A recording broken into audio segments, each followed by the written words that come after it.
Dictation start होगा 5 second बाद।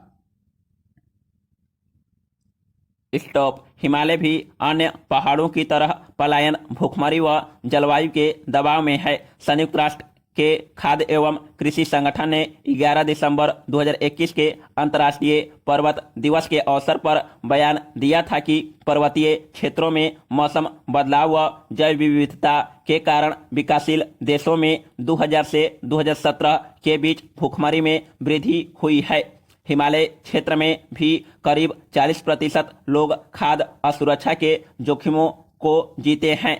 पहले वे वन संसाधनों पर बहुत निर्भर करते थे। वन संसाधनों को पौष्टिक आहार, पशु चारे और औषधीय प्रयोगों के लिए लेते थे, परंतु इन सबके अलावा मानवीय जरूरतों के लिए, खासकर जो हिमालय में नहीं रहते हैं, उनके लिए दोहन का दबाव है या उनकी जरूरतों के लिए अनुरक्षण व विकास का दबाव है, जिनसे संबंधित योजनाओं में हिमालयी क्षेत्रों के लोगों का विचार करके स्तर पर भी भागीदारी नहीं होती या उनको विश्वास में लिया जाता है। पैरा। यथार्थ है, हिमालय को जिंदा रखना है तो हिमालयी क्षेत्र के लोगों को जिंदा रखना होगा। साथ ही यदि हिमालय में जिंदा रहना है तो हिमालय को जिंदा रखना होगा। आज हिमालयी क्षेत्र में पहाड़ ऐसे टूट रहे हैं जैसे वे रेत के घरौंदे या ताश के पत्ते के घर हो। पहले तो भूकंप, किंतु अब भूस्खलनों, बादल विस्फोटों से ऐसे हालात अक्सर बन रहे हैं। ऐसे में आम जन नए आवासीय क्षेत्रों, खेती या आय उपार्जन के क्षेत्रों में बसाने की मांग करने लगते हैं। अकेले उत्तराखंड में ऐसी स्थितियां लगभग 500 गांवों में है।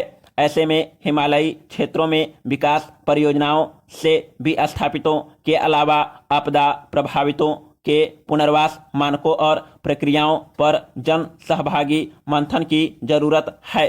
पैरा। आपदाओं के न्यूनीकरण में पर्वतीय हरित आच्छादन विस्तार महत्वपूर्ण माना गया है, किंतु इस विस्तार को जंगलों की हरितिमा विस्तार तक सीमित नहीं किया जाना चाहिए। हरितिमा स्थायीकरण भी होनी चाहिए। यदि यह जैविक भी हो तो जानवरों को पालना आवश्यक हो जाता है। जानवरों को पालने में परोक्ष रूप से परिवार भी बढ़ता है, जमीन का बंजर होना भी रुकता है। पलायन व खाद्य असुरक्षा कम करने में ग्रामीणों का योगदान होता है। इसके लिए सरकारों को सुगमकर्ता की भूमिका में आना होगा। पैरा। हिमालयी राज्यों में नित नए इको सेंसिटिव जोन घोषित होते हैं। इनके अंतर्गत कई प्रतिबंध लग जाते हैं। इन स्थितियों में भी लोगों के यहाँ रहने के और विकास करने के अवसर कैसे बनाए रखे जाएं, इसी के लिए ऐसे क्षेत्रों में जोनल मास्टर प्लान बनाए जाते हैं। लोगों का कहना है कि इको सेंसिटिव क्षेत्र बनाने के पहले उनकी राय नहीं ली गई, जबकि इस राय को विशेषकर महिलाओं से लेने की जिम्मेदारी राज्य सरकार की थी। जो लोग हिमालय की संवेदनशीलता के ही नाम पर अलग हिमालय नीति की मांग करते हैं, उन्हें हिमालय में बढ़ते इको सेंसिटिव क्षेत्र के संदर्भ में समाधानों की राह बतानी होगी। केवल टकराव से काम नहीं चलेगा। पैरा।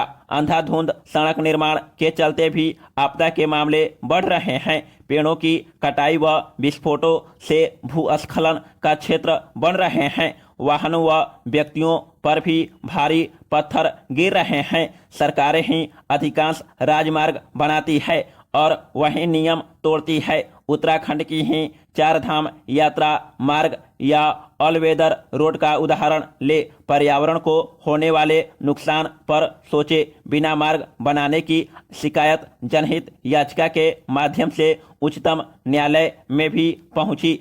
समिति गठित हुई, सिफारिश हुई, निर्देश जारी हुए, लेकिन जमीनी स्तर पर नियमों की अवहेलना ही हुई। ऐसा लगा मानो कानून का शासन ही नहीं है।